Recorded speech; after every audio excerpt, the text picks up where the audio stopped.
નમસ્કાર દર્શક મિત્રો, આપ જોઈ રહ્યા છો Banas crime 24 news Gujarati channel. હવે જોઈએ આજના મુખ્ય સમાચાર। પાટણ યુનિવર્સિટીમાં વિદ્યાર્થીઓ વચ્ચે તીક્ષ્ણ હથિયાર સાથે મારામારીની ઘટના સામે આવતા ચકચાર મચી જવા પામી।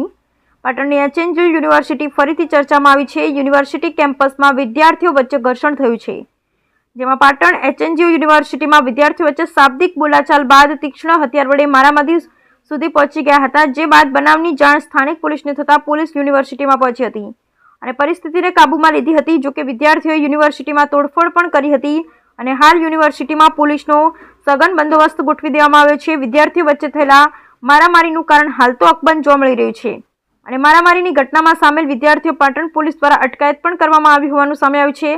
ત્યારે પાટણ યુનિવર્સિટીમાં વિદ્યાર્થીઓ હથિયાર લાવ્યા ક્યાંથી, જેને લઈને પણ અનેક સવાલો ઉઠી રહ્યા છે। બ્યુરો રિપોર્ટ હરેશ ઠક્કરની સાથે રિપોર્ટર અનિલ રામાનુજ, રાધનપુર, પાટણ।